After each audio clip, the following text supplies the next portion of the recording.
Hello and welcome to our fifth presentation celebrating National Science Week for 2021. My name is Dr. Alex Callan. I'm with the Conservation Science Research Group at the University of Newcastle, and I thank you for joining us this afternoon. I just want to provide an acknowledgement of country before we get started. I'd like to acknowledge the traditional Aboriginal owners of the lands within our footprint, the Awabakal Nation, the land upon which I stand at present, the Dark and Young Nation, the Biripi, Worimi and Wanneroo Nations, and the Eora Nation. We also pay respect to the wisdom of our elders, past and present. A very warm welcome to Dr. Bernadette Drabsch today. Dr. Drabsch has a fascinating life story and has worked on some amazing art science projects in her time as a researcher and a lecturer at the University of Newcastle with the School of Creative Industries. For those of you interested in the creative arts, you may know Bernie as one of the co-presenters of the internationally awarded massive open online course, or MOOC, called Drawing Nature, Science and Culture. You'll learn today, I think, that Bernie has a fascination with ancient civilizations, particularly ancient art. And until COVID hit, you could find her spending part of her year working with archaeologists in the digs of Jordan. Bernie uses a lot of art forms, including traditional art, but she also uses contemporary digital technology, including 3D animation. And that means that we can now appreciate a lot of these ancient wonders from the comfort of our own homes. And nowhere is this more pertinent now while we're in lockdown. In all of this exploration, Bernie has built an appreciation of the technical and artistic sophistication of Indigenous civilizations.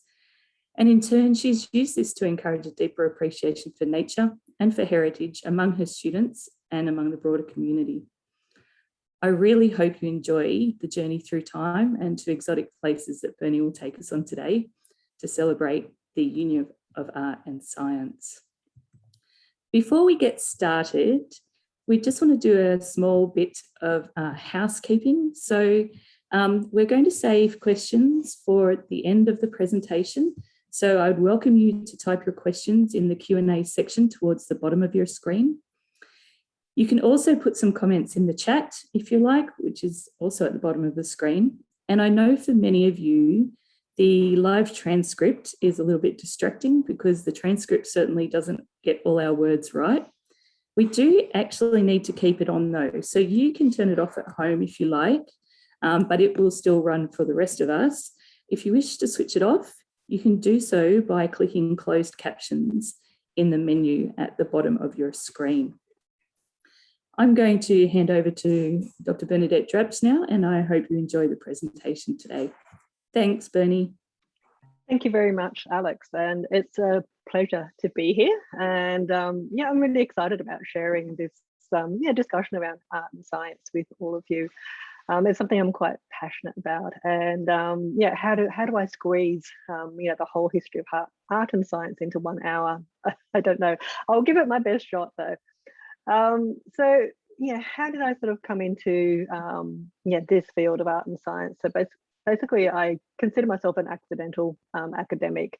So, I sort of came in, because I had a love of, botanical art, and I heard about the university's natural history illustration degree. So I came in for that reason, but I got distracted by humanities and did an ancient history degree instead. So, I have a passion for, ancient history, science and art, and it's also combined now into these art, science and humanities projects. So let's make a start. So basically what I want to do, sorry, let me move my little thing across out of the way. So art and science are sometimes viewed as polar opposites, with our current decision makers often creating a false dichotomy between the perceived essential, objective, work-ready STEM subjects and the dispensable, subjective, hobbyist art subjects. Despite this, my presentation will not be a rant against the current undervaluing of the creative industries, as tempting as that might be, but a light-hearted exploration through time of the relationship between these two supposed opposites, demonstrating that they are, in fact, better together. So, as I said, it's a light-hearted discussion, and I want to deconstruct their relationship and consider the following points. So where and when did they first start hanging out? When did they get serious? Why did they separate? Will they be able to work out their differences, and should they actually get back together again? And what is their future together? So that's what I'm going to be looking at in this presentation. So these are my definitions of an artist and a scientist. They might be quite different to what you find elsewhere, but I consider a scientist as someone who studies living organisms, inanimate natural objects, and complex relationships through experimentation, observation, and deduction to develop an understanding of the workings of the universe. I consider the artist to be someone quite similar, and I see them as someone who records living organisms, inanimate natural objects, and complex relationships through experimentation, observation, and imagination to reflect an understanding of the workings of the universe. As you can see, they're quite similar. There's just slight differences in how I see a scientist and an artist. So what I want to do today is just take you right back to the beginning. And this is one of my favorite artworks at the moment, and it's of a cave shelter up in Arnhem Land. And why I love this one is because it actually shows that the earliest artists in Australia were considering scientific concepts such as comparative anatomy. So what we see here is this painting could actually be up to 40,000 years old. And the way we know that is because of this species that's depicted here. So this is a Genionis newtoni, which is commonly known as a demon duck. I love that term because it had a duck-like beak. And they're actually showing this megafauna species of Australia next door to a current emu, I think. And they're showing the size comparisons between the two and the anatomical differences and similarities. So it's really interesting that these first artists / scientists in Australia were observing nature around them. And I wonder whether the artists were wondering why certain animals around them were disappearing and others weren't, because these Genionis were not around for long after humans came to Australia. So they were observing the phenomena of biological processes and comparative anatomy. They were artists and scientists at the same time. And quite similar things were happening over in Europe a little bit later. So this is about 20,000 years ago, and it's in the Magdalenian culture in southern France. And these are the Paleolithic artists. And a lot of people are quite familiar with the cave art of France. And the reason why I love it is because it's just so detailed, and there's just so much of it. So in this particular cave, there's about 160 different paintings of animals. And they range from, large sort of bison down to sort of, smaller animals as well, even fish. So they show all of the variety of animals that were surrounding them. And they're painted directly onto the limestone canvas of the caves themselves. So the pigments were absorbed into the limestone in a very similar process to frescoes. And that's why they've lasted for so long. But what really is interesting about these early cave art of France, the early depictions of animals, is they weren't just depicting animals as a static representation. They were actually depicting movement. And I find this really fascinating. We have things like woolly rhinoceros, in France, and what they're showing is movement. It's almost like an animated sequence. So they were starting to explore scientific concepts relating to dynamics, which means why things move, and kinematics, which means describing the motion of objects. And you can see that in these images. They're considering the movement of these animals, and they're depicting that sequence of movement. They're also observing nature and documenting it as accurately as they could be. So here we see some cave lines, and you can see, they're sort of showing the really minute detail, even down to the where the whiskers have joined the muzzles of these cave lines. And they're depicting it as accurate as they can, which shows that their observation skills were incredibly astute. And this one is particularly fascinating because this is a really interesting painting of 4 horses. And what we believe they're showing is the illusion of time. So they use repetition to convey a sense of time rather than a sense of space. Therefore, they're early physicists.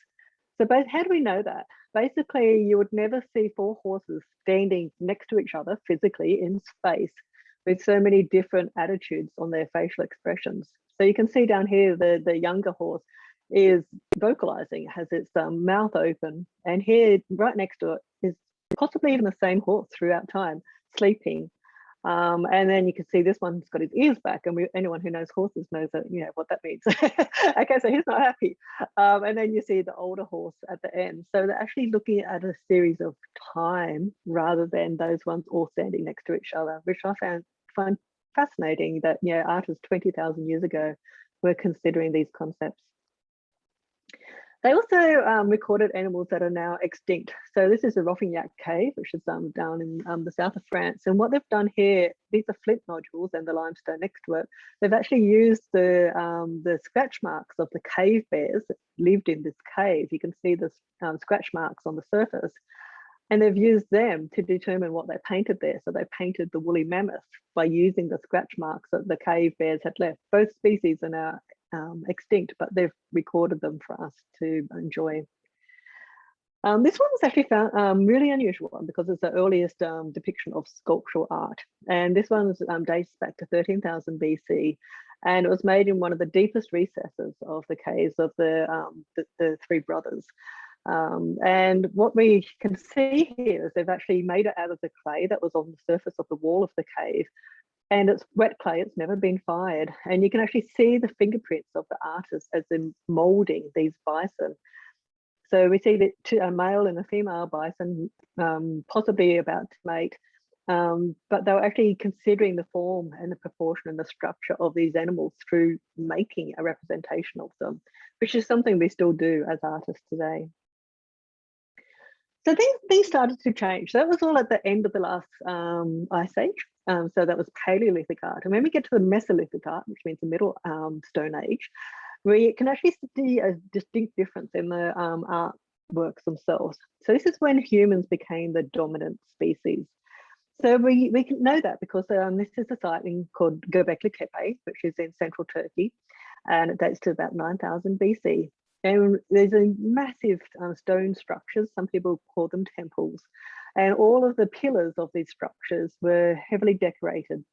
And the pillars represent people of some sort because they have hands coming around the sides of the pillars and loincloths on them, on the side pieces.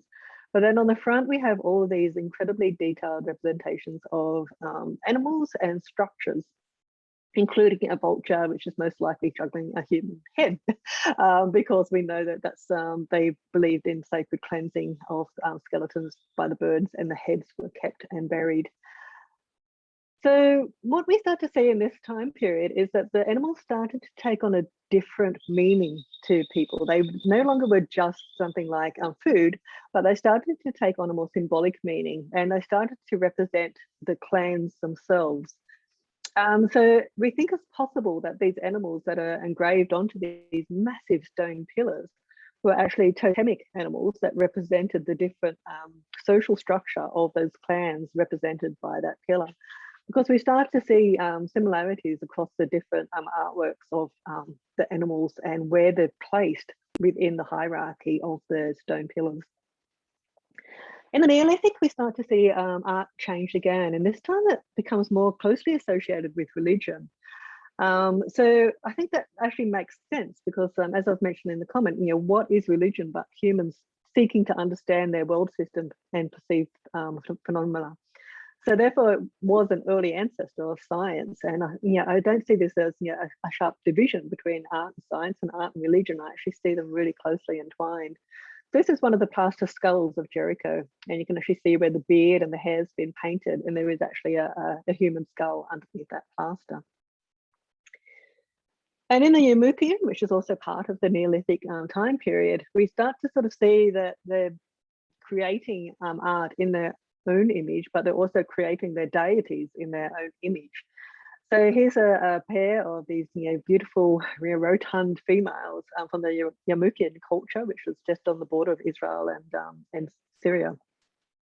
And we start to see this concept of fertility being represented as a very robust female. What's really interesting is the shape of the heads, because in this society, we actually know they did cranial transformation or deformation of the babies, because that was the look they were trying to go for, this very high pointed head shape.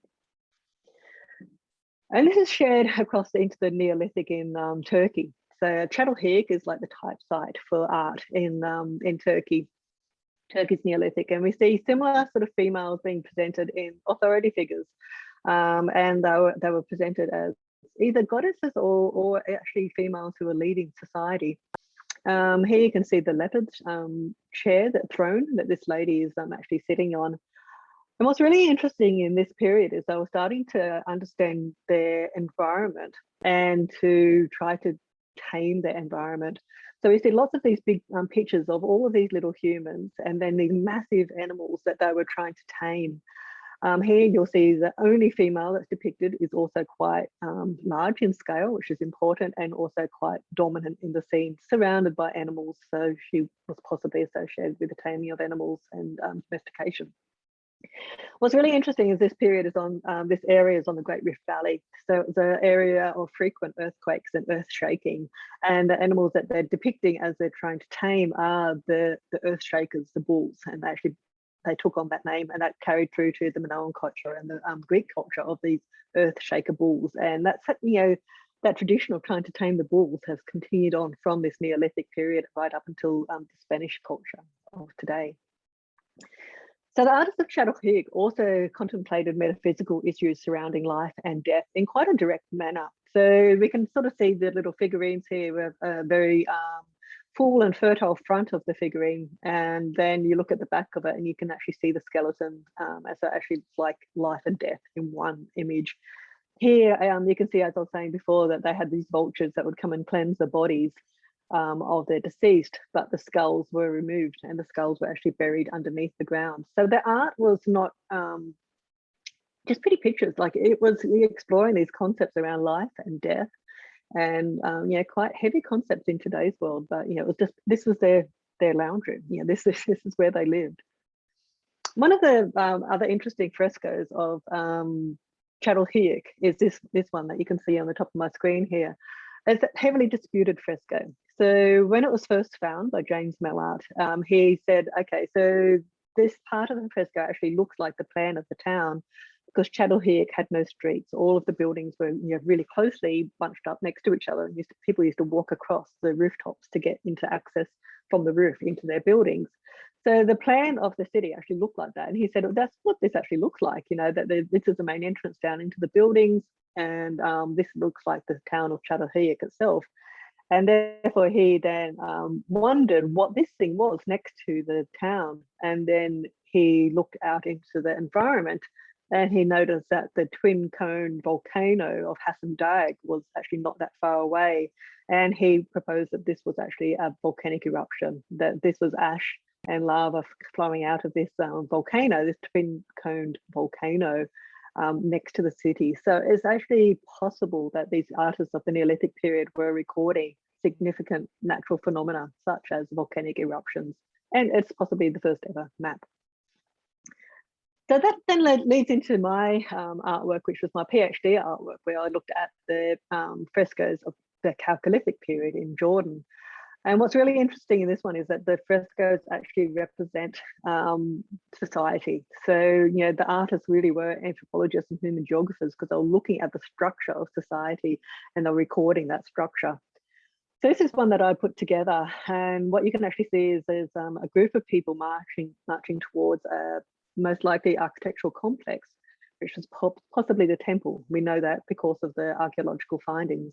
But what you start to see is a form of hierarchy, and that wasn't really the case up until this time period. So you see the leader with a much bigger hand and robes, and you see another leader with a very ornate robe, and then you start to see people who are nude and followers.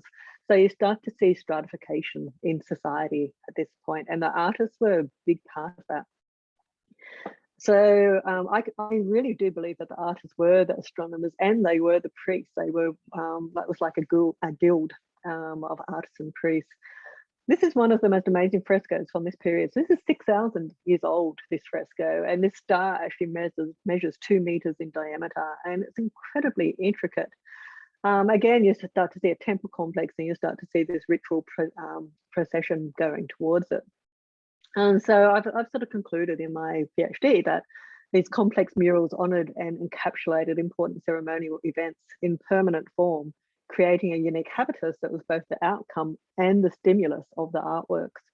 The depiction of these occasions on the walls of their communal meeting areas would have acted to emphasize a sense of place and a sense of belonging, binding the viewers together through shared memories in pigment. Okay, so these artists were such an integral part of this society, but they were also the astronomers.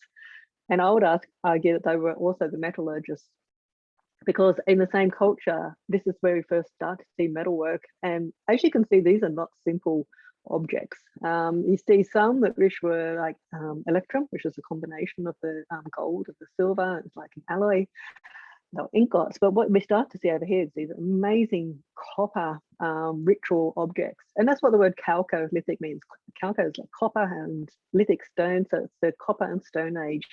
And also hippopotamus tusk as well, that was innate, beautifully engraved. So we start to see these ritual objects in this made by artists, but they were also the first people to ever invent metallurgy. So the artists were transforming natural minerals into magical items. So it was a magical process in these days.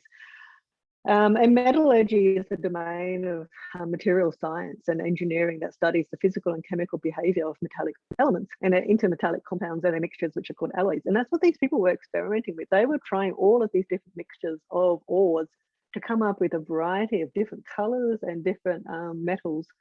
And the reason why I think that these were actually made by the priests is when that part of society collapsed. So the priests lost control at the end of the Chalcolithic period.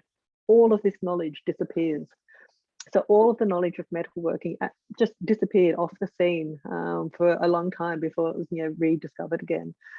So I think that these were made by artists.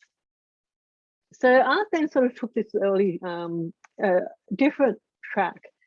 So sort of by the sort of Middle Bronze Age, we start to see art in a different form, and that's in when the art object itself turned into a record.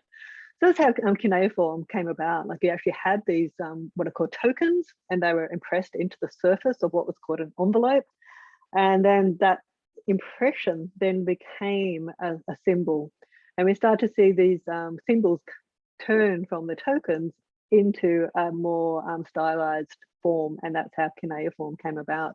But the artists were at the forefront of this knowledge, and so the artists became the archivists, which became the accountants, and basically we had a capitalist society. But there was a real change in that sort of Bronze Age period over on what's modern day Santorini, and was then known as Thera. And we start to see art coming in a really different format. So I call it a glimpse of utopia, because I absolutely love the frescoes of Thera, and they came in around 1600 BC. So what they were doing, the artists of Thera, in these incredibly ornate frescoes, which were buried under a volcanic eruption, so similar to Pompeii.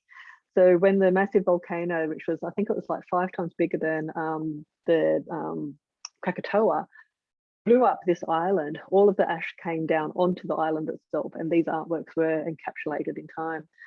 So the artists were recording a different reality. So they were people living at one with their natural surroundings, and this is a little miniature frieze from Akrotiri. So you can actually see animals and plants and humans all living together. So there's no form of hunting. There's no form of bloodshed or anything like that that was similar, that was actually happening over on the mainland at the time. So it was like a little paradise that they have. And I actually believe this was recorded in Homer's Odyssey.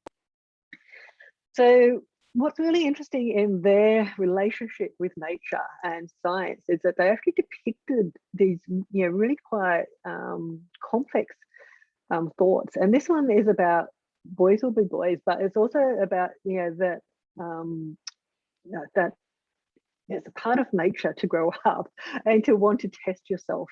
So these 2 frescoes are on either side of a doorway in a ritual building. And on one side of the doorway, you have the gazelles. And if you look at their eyes, they're really gazing at each other intently, about to butt heads, basically. They're about to prove who's the strongest.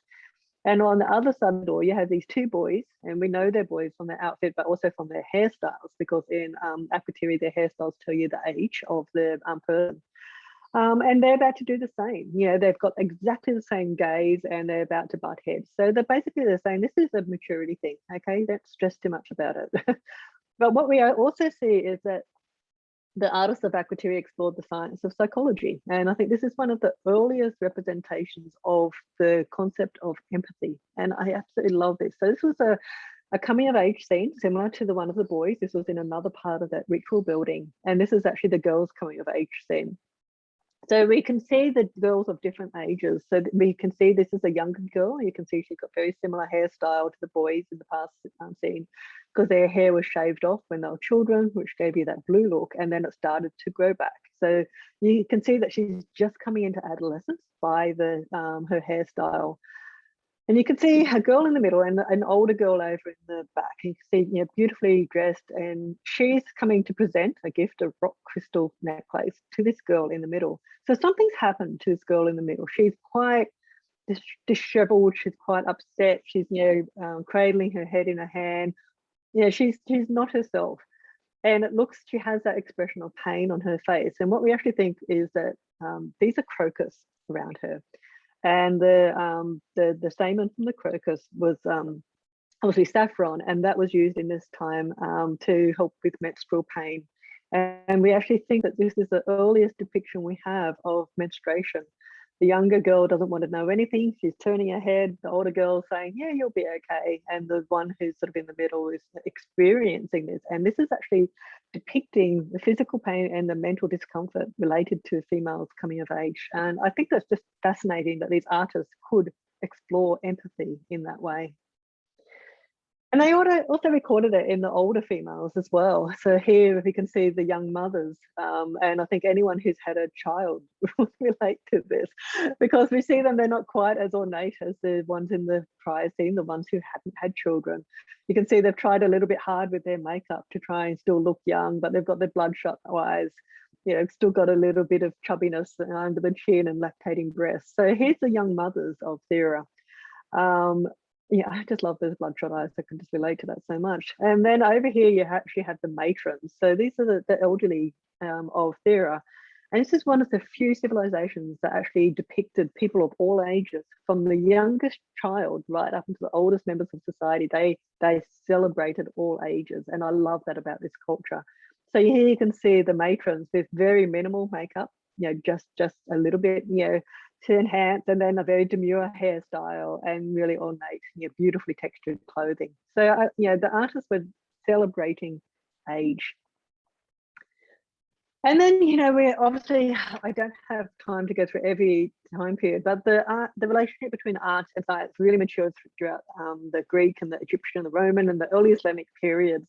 And I'm hoping that you're all sort of more familiar with that time from all the numerous documentaries that are out there. So I'm not going to go into that too much. But basically, the concept of art and science really came into this form through mathematics. And it was that birth of mathematics in this time period that really influenced the artworks. And I often wonder, you know, was it the mathematicians that developed the early concepts of geometry, or was it the artists themselves, or were they the same people? Because we start to see all of the art of this time period so heavily influenced by mathematical principles. So the medieval period was a time of religious control and very little questioning. So the relationship between art and science had some dark moments, I would say, in the medieval period. There was some form of beauty, but it wasn't, there was no freedom of expression during that time. It was very controlled by the church. So really, they started to get serious in the Renaissance. Okay, so this is the rebirth, and that's referring back to the classical society of the Greeks and the Romans, but it's coming back in after the Dark Ages. So it's a rebirth of art and science around that 14th to 17th centuries AD. I've included this image. I'm sorry it's not the best quality, but it's actually the first dated drawing of Leonardo da Vinci. And what I really love about this drawing is it's a celebration of the landscape itself. And Leonardo was fascinated by natural processes, and he perceived all things, so man, animals, plants, water courses, and the earth itself as a dynamic organism subject to the same laws of nature. So he was often up in the mountains and he observed marine fossils lying in strata and wrote at length about the conflict between the presence of these shells and the biblical account that was so accepted in his day. So he was questioning, he was observing, and he was questioning, and he was drawing, and his method of drawing was a thinking tool. It was called visual thinking. So he studied comparative anatomy, and that was what he was, I think, incredibly good at. So through his study of comparative anatomy, Leonardo deduced that we are closely related to apes. He didn't even present it as a case to be argued. In his notes, he simply observed that human beings and monkeys are close cousins. So he noted that man, the description of man, which includes that of such creatures as are almost of the same species as apes, monkeys, and the like, which are many and are not merely related to humans, but indeed almost of the same species. So Leonardo made this observation 350 years before Darwin presented his theory of evolution. He made it through observing and drawing. Was he an artist or a scientist? I think he was both. And he was an engineer as well. So Leonardo, like many of his contemporaries, was classified as a Christian humanist. So the humans attempted to be objective and use experience and experiments to observe their world. So this is in stark contrast to the past, when abstract ideas were simply accepted as truth. So this is the first real questioning, which is why there were so many exciting things that came through the Renaissance. So he was a polymath. That just means he was a master of many things. So he was an artist, a scientist, an engineer, philosopher, mathematician, but I think most importantly, a visual thinker. It was his drawing that produced thoughts. So there were others in the Renaissance that, also were doing similar things. So most of you would be quite familiar with the Vitruvian Man of Leonardo, which was actually based on architectural concepts. And in the Northern Renaissance, we had Albrecht Dürer, who was doing very similar things. As you can see here, this is his version of the Vitruvian Man. So Albrecht Dürer was fascinated with mathematics. He wanted to draw exactly, and he wanted other people to draw exactly rather than just making things up. So he measured everything. He showed what he thought was the ideal proportions for a human, a male and a female. So he was really interested in anatomy. So he tried to sort of think about how the volume of things as well as the outside measurement. So he was actually trying to measure the internal volume of things. So here we can see the illustrations using stereometry, which is a science of measuring volume. In this case, using variations or compounds of spheres, cylinders, cones, cubes, and pyramids, with the effect of endowing the visible world with an impersonal clarity. He was trying to be objective as an artist. And what's really interesting is even some of his artworks that you would not consider to be shaped by mathematics really are. This is one of his more famous ones. It's called A Tuft of Grass, and that was painted in 1503. And what we can see is actually a really complex arrangement of grasses and puddles seen from the angle of an insect, so really unusual perspective at this point. And there's only seemingly random snapshot of nature. The tallest grass actually divides the picture widthways in the harmony of the golden ratio. So it's ordered and proportioned, and the apparent chaos loses its casual confusion. So Albrecht Dürer was exploring chaos theory and complexity, and he was doing that through his artworks. So this is the golden ratio. Some of you would be quite familiar with it. It's very found in mathematics. And what you can actually see is that he follows that pattern in his artworks. So in the Renaissance, we also had lots of illustrated medical text, and these were designed to be unflattering descriptive portrayal of plants with the sole purpose of serving as an aid for identification. So this is where we really start to see the more traditional art and science relationships that we're more familiar with today. It was also a period of the botanical illustration and taxonomy, coming through the artists and scientific classification. I've included this one because I actually find this quite fascinating. So the artists of the Renaissance were exploring philosophical concepts relating to reality and hyperreal. This is something that a lot of people think has only sort of came in quite recently, but it wasn't. It was very popular in the Renaissance. So this is Velázquez's La Meninas, which is actually the royal family of Spain. And we actually know from the records, from the records of the palace, that there's so many of these things are not actually true. So even though it looks like a real portrayal of the little princess, the Infanta Margherita. We know that the artist who's presented himself over here, Velázquez, actually didn't have this Order of Santiago at this time, which is presented on himself.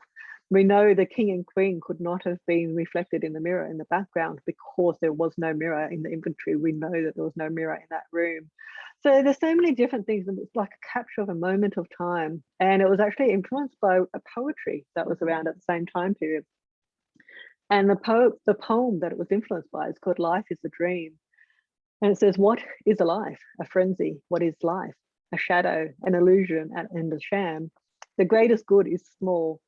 All life, it seems, is just a dream. And even dreams are dreams.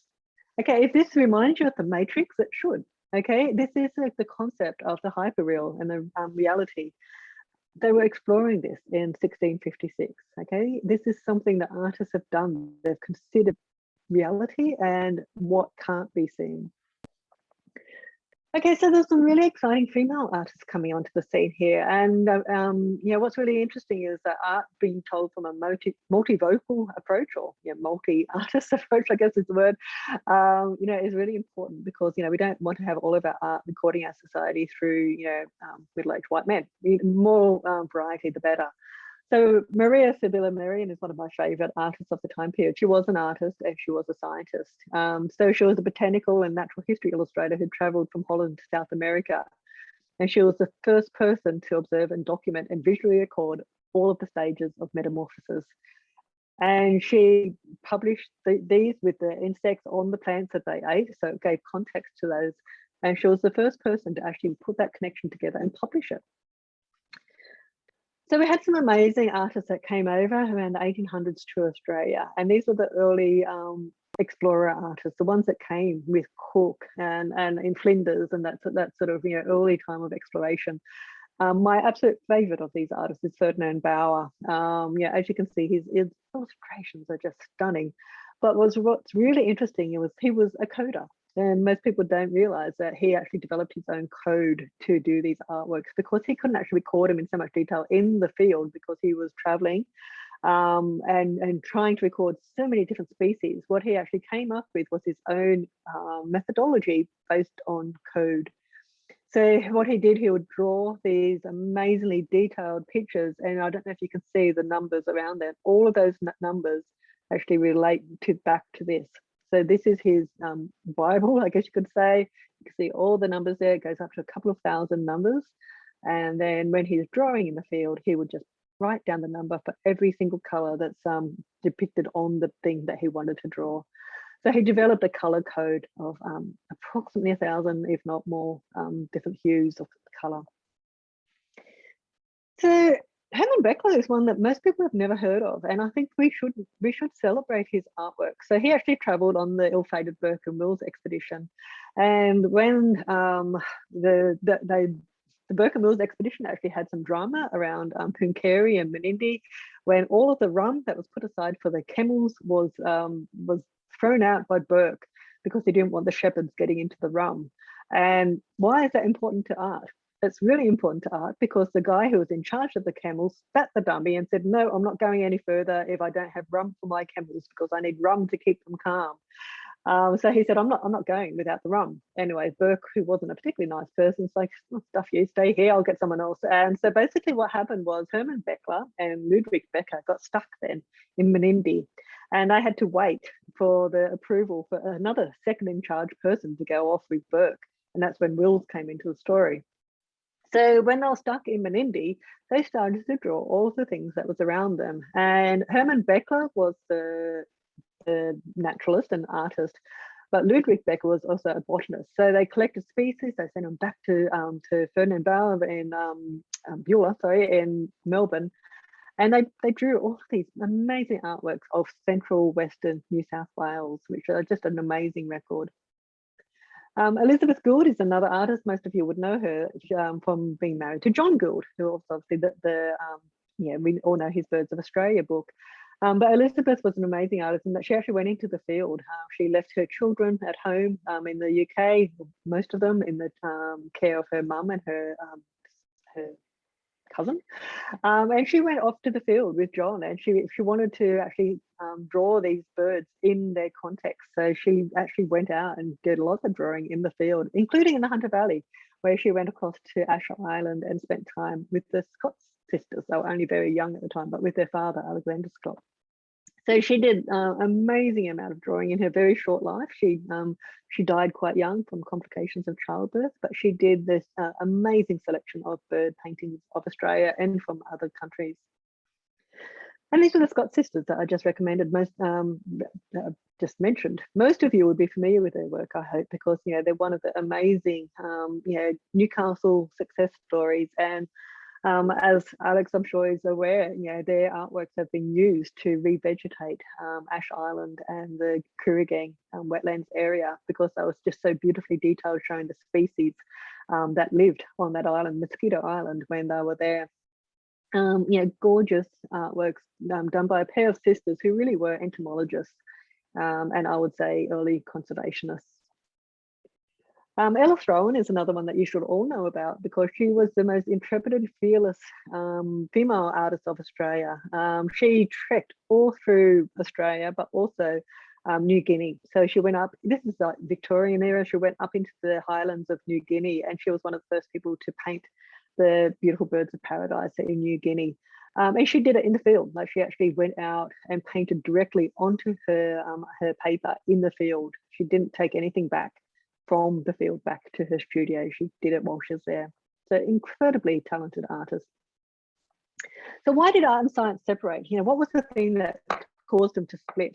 And I think there's two main players in that split. And I think the first one was the advent of photography. So basically, why do we need to paint if we can take a photo? Which I will come back to that. And also the onset of the Industrial Revolution. So I think these are the two main things that that came apart, that pulled apart art and science. Because even the earliest photography was actually quite good and quite detailed, and that changed. Scientists used to learn how to draw because there wasn't another option, and so they were actually taught drawing. And when photography came in, that stopped being taught, and people could just quite easily take a photo instead. So what they're missing out by doing that is the time that you spend drawing an object and observing it actually teaches you more about it. So you can take a photo quite quickly, but if you were to draw that, you would be spending hours and hours and hours, maybe weeks drawing it, and you actually become intimately familiar with the object, and therefore you get to see the things that could be easily overlooked. And the Industrial Revolution was also a big player. So what it did was it enabled mass production. So it was a time of really big sort of technological and scientific advancements and mass production, which actually had a huge impact on that relationship between art and science. But there was this beautiful reunion of art and science, and it was the rise of the bespoke. It's like the handmade period of the Morris designs, and they wanted to rebel against mass production by doing this beautifully intricate art again that was time consuming and individual. And we start to see that also as this rebellion of art through the Art Nouveau. And these artists were agents of change in a bleak landscape. Okay, so this was actually quite a, the Industrial Revolution brought amazing things, but it was also quite bleak as people were not treated well. So Art Nouveau really was a rebellion against that reality. And then we start to see a much firmer split after World War I, where art became a cathartic tool rather than a visual record in a scientific sort of detailed way. It was still recording the dramas of war, but in a much more confronting and I would say cathartic manner.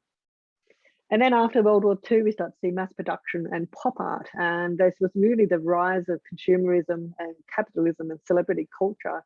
And Andy Warhol also trying to expose that, but in some way actually just, I think, made it worse.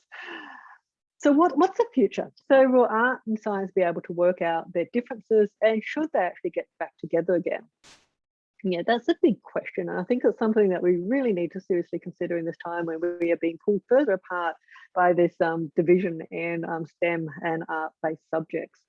So, is art in the world of digital technology still relevant? Do we need it? And this is an illustration of an atom that one of my PhD candidates, Ileana Oakes, has produced, and it's a 3D visualization of quantum physics. And she's doing a series of these, and you can actually immerse yourself into the physics through her artwork, and you can actually see, what makes these things react in the way that they do. So you can't do that in any other way. She's based this on the maths. So she's doing this amazing artwork based on the mathematics, and she's interpreting those mathematical equations into art. And at the moment, you can't see this in any other way. And just being able to visualize this then produces more questions for the scientists. So it's like, oh, okay, we've never thought about that before. And yeah, Ileana is working really, really closely with the quantum physicists to actually get this as accurate as possible. We're starting to see art move from the traditional 2D form into 3D form. And this is being done as a form of education. So I have a group of students from my natural history illustration degree who are Rachel and Gemma and Lila and Dom, who start with observation, a really careful observation. They start by looking at in intricate detail these plants that they've been asked to model for the Department of Primary Industries prohibited matter project. So basically they're looking at structure, the form, proportion, structures, and similar to those early artists in France, they're considering all of those things through making it. So they start off with these 2D models, they look at how these plants were put together, and then they produce them as 3D models. So people out in the field, if they see an invasive species and they're not too sure whether the thing they're looking at in the field is actually bad or not, they can actually open this up on their phone, turn it around from all different angles and say, okay, this looks exactly the same as this model. And they can click on the different areas and get more details of what they're seeing by zooming in closer to different parts of that plant. So this is another form of art and science that I'm working on at the moment with some students, and this is the Menindee megafauna reconstruction for the Central Darling GeoTrail app. So what's really exciting about this one, if you remember back to that first example I showed of the Janionis newtoni, which was the demon duckbird, the megafauna of Australia, we're actually now making 3D models of this. So what they're doing, they've started, Dom started with a sketch of this bird based on the most accurate scientific information he can find. He takes that back to the paleontologist and they say, yes, that looks good. And then he does a 3D model of it. And this one down here is a Diprotodon. So he's actually done a 3D model of that. And then they're going to be painted, so you can do lots and lots of these. And then they're going to put into this landscape. And then we're actually putting a 360 video camera into the landscape, so it feels like you're actually in this landscape at Menindee, moving amongst the megafauna. So, it's a really exciting project that just moves on from the traditional style of natural history illustration into the more modern sort of context, and we all have to adapt. This is another project that one of my students has been involved in, and it's celebrating conservation through beauty. So basically what Katie was trying to do was to look at these species that rely on the soft coral gardens of Port Stephens, and to make people stop and consider what's actually there and how beautiful it is before they drop their anchor down into these really fragile habitats. So instead of smacking someone with a stick if they do the wrong thing, this is actually exploring a different option of conservation. That's like making people stop and say, wow, I had no idea that so many species relied on this soft coral habitat. And then hopefully they'll change their mind before they drop their anchor down. So what's the future of art and science? I like to sort of use this term, which is called artivism. So basically, it's artists and science working together to become agents of change for conservation. And we can actually provoke empathy, like I showed you back with the frescoes of Akrotiri, in that we can actually make people stop and think through our artworks that maybe a photograph might not be able to do quite so well. This one's called Confluence, and it's looking at. You can look at this from two different perspectives. So you can either look at it as the coral reef bleaching, or you can look at it as the coral reef coming back and being preserved and regrowing. And I like that it's no definite way of looking at it. You can interpret your own meaning. So I also have people who are recording like our fragile habitats through going out there and keeping field diaries of their observations and really highlighting our local habitats. This one's obviously down on this central coast. And this is another project that I'm sort of working on, which is place-based art and science education. And Alex is actually part of this project as well. And it's a really exciting combination of artists and scientists and Indigenous knowledge holders and government working together to protect endangered species through art making and storytelling. This is the first of hopefully many of these place-based art science projects that we will undertake. So Alex mentioned at the beginning that I've been part of a MOOC. Actually, that's now gone up to 130,000 students worldwide. And it really is that return to the bespoke. So if you remember, I mentioned after the Industrial Revolution, there was a rebellion against mass production. And that's what I think we're starting to see now, is everything is just looking quite the same. Everything's that's sort of mass produced. And I think people are actually quite interested in learning how to draw again. And what's really interesting about this course is that we teach people to observe the object first before you draw it. So, I always say to people, hold it into your hand if you can, turn it around, think about how it's been made, how it's been formed, and then draw it after you've held it in your hand for like half an hour, considering the form of it. So people, when they do that, they actually get a better appreciation for the intricacies of nature and how beautiful it actually is. And I really think that the future of art, there's so many different variations. They can be the speculative art and science, imagining a brighter future together as one of the forms of future art and science.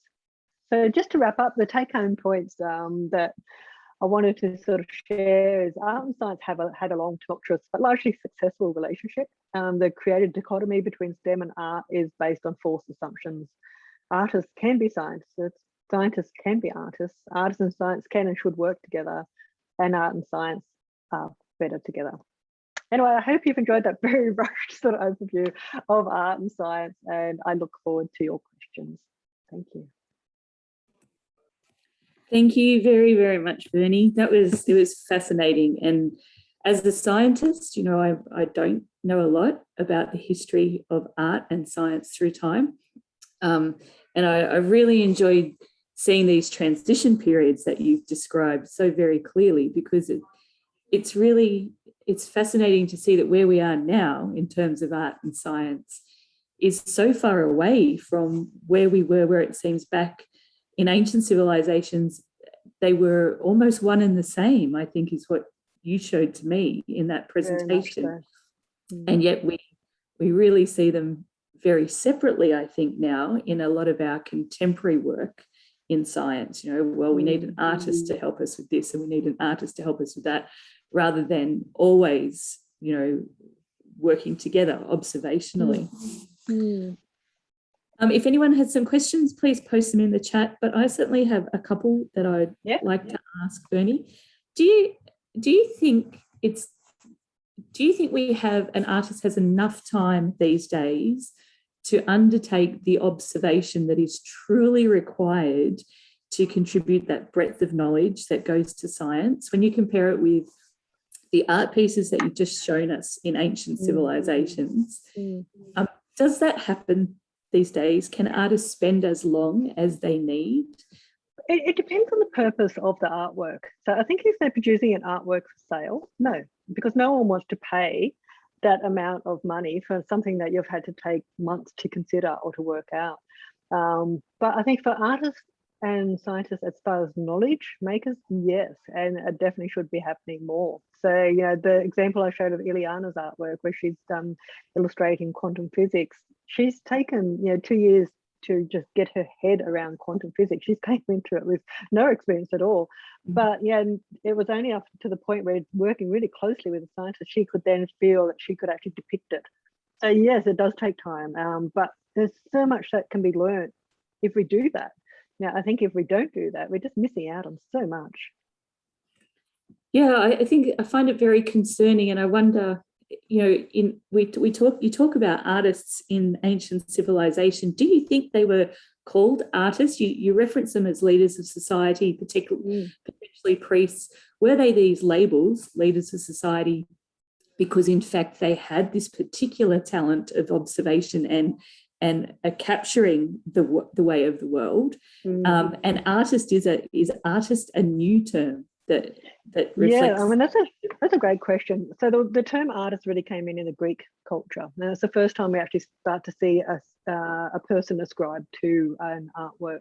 Up until that period, they weren't classified as artists, but they were incredibly valued members of society. So the one that you just referred to, where they were sort of religious leaders, was the Chalcolithic period, and I think they were such an integral part of that time period, because that was like the Renaissance before the Renaissance. So it was just this flourishing period of art and culture and religion, and it all took place over about 1,000 years, and then it was just nothing. It just dropped off, and we had like a dark age at the end of it. And that transition point is part of another paper I'm writing at the moment.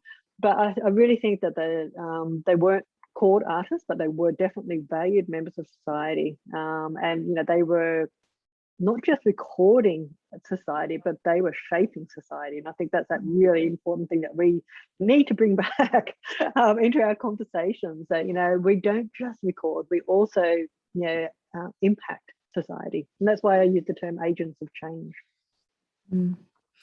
It's really quite amazing. Do you have a couple of questions here, but also just one that I can probably comment on? Sue's asked about whether this has been recorded. It has been, Sue, and as have the other ones. And I'm sorry I haven't responded to your email yet, but I'm just going to put this website in the link so you can actually get to the recordings from this website, Stream Community. Today's recording will take a day to upload. Otherwise, you can get to it via our Stream Facebook page. It's recording live, or it's broadcasting live now on the Facebook page. But Bernie, there's a couple of questions here. When is the next drawing MOOC? And I put in the link to the website, to our website, but I don't know if it actually had the next. Look, I'm not actually sure when the next one's going to be run. Okay. Again, we're at that sort of transition point at the moment. So what edX do is they will, it's available in archive form, so you can access it at any time as an archive form, which just means that there won't be that interactivity between other students and the support of the facilitator. But you can access to all the videos and all of the lovely content that's in there. But what they do is they'll actually put up a coming soon date. So just keep an eye, just keep on going back to that website, the edX website, and they'll say this will be coming soon in November or something like that. All right, thanks for that. So I put that in the chat. So it's a couple of posts up now, but you should be able to find that website link. 3:51, I posted that. A couple of other questions, Bernie. And lots of compliments coming through on the chat, so I'll try and save them for you this time. A question from Matt. It says, Bernie, is the divide between art and science an actual division or one propagated by politicians? Well, I think the latter. Yes, no, it's not an actual division. I think it's been a gradual thing. It hasn't happened overnight, and I don't think you can actually even just relate it to one particular political party. But I mean, if you remember back to your grandparents, so when they did science at school, they went to draw. They kept nature journals as part of it. So it has happened in a generation or two, where they were actually, the art and science was much closer in my grandma's generation, because she left all of her nature journals to me. And I think that it has been something that's happened in more recent times. I think it is an economic decision rather than anything else. I think that maybe we as artists haven't valued ourselves enough, and therefore that has come through into the politics as well, and therefore they don't see the value. Or I really don't know, but I think it's incredibly sad, and it is a force, like I said, a forced dichotomy. It shouldn't be the case. I think that if we can work more closely, society will be better for it. Look, and I've certainly seen you talking about the DPIE 3D work, but certainly the work that Gemma did with the 3D cane toads has been hugely informative for community members wanting to know the difference between a cane toad and a native frog. It's irreplaceable visual knowledge. 2 more questions, Bernie. April asks, what type of coloured pencils are good for natural illustrations with fine details? The harder the better. So basically, if you want fine detail, you want to get really hard pencils. So I have such a massive collection of pencils, but you just they don't have to be expensive, but just find ones that have got a really hard point that you can make super sharp. The softer ones, if you get the water soluble ones, the softer ones are okay because you're actually going to be putting water over it and making it like watercolor. But if you want that super fine detail, then get the really hard ones. I'm not going to say any particular brand. I'm sorry. This might actually be a good opportunity to segue. There is one more question, but just to let everyone know that we're trying something brand new on Friday and Saturday. We have Gillian Hewitt from Imagine Naturalist joining us, and she was going to actually be delivering our beginner natural history illustration workshops face-to-face when we were going to be at the Newcastle Museum, and she's very generously agreed to try that on Zoom. So again, with this Stream community website, you can actually find those registration links. So she's doing a children and parents one on Friday at 3:30 and also an adults one on Saturday at 2 o'clock. So if you are interested and you haven't done this kind of thing before, please feel free to check there and register. And she is a classic, can I just say, she actually is a scientist, like she's a marine biologist, and she was one of my students and just is an incredible artist. So yeah, that's going to be wonderful. I'm so excited. And incredibly patient because she usually teaches primary school children. So even I am going to learn how to do natural history illustration. It's good. One last question, Bernie, and thank you very much for your time. Matt has asked again, the Neolithic Revolution was the time humans are thought to have gained more time to specialise into distinct tasks or fields. Is there evidence of a change in art at this time? Oh, absolutely. Yes. So Neolithic is sort of the time period where we start to see religion coming into the artworks as well. And what's actually really interesting is that, again, the transition point, which was the Natufian period. So it was right at the end of the Mesolithic, just before you come into the Neolithic. And the Natufian is actually where we start to see the amazing artworks come in. So it was that sort of transition where we're starting to see people, like Matt said, spending more time making this stuff because they weren't constantly moving around. We know they actually weren't healthier. It wasn't like that they were a healthier population, actually healthier sort of in the hunter-gatherer stage, and then they went downhill in the Neolithic when they started to be more sedentary.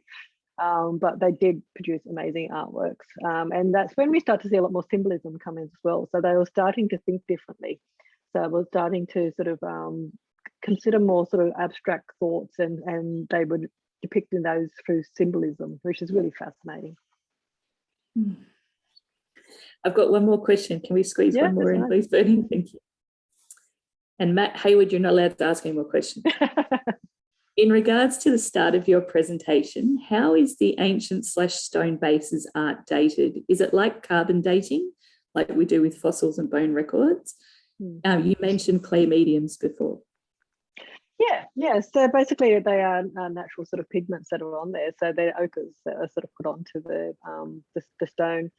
There is always different ways of dating things, and there's obviously the carbon dating and the thermoluminescence dating and stuff like that they can actually see when that pigment was last exposed to the sunshine. So there's all different ways of dating these things, but I would say I very rarely put a definite date next to something. I would sort of around this time, around 20,000 BC or something like that, because they do change fairly often.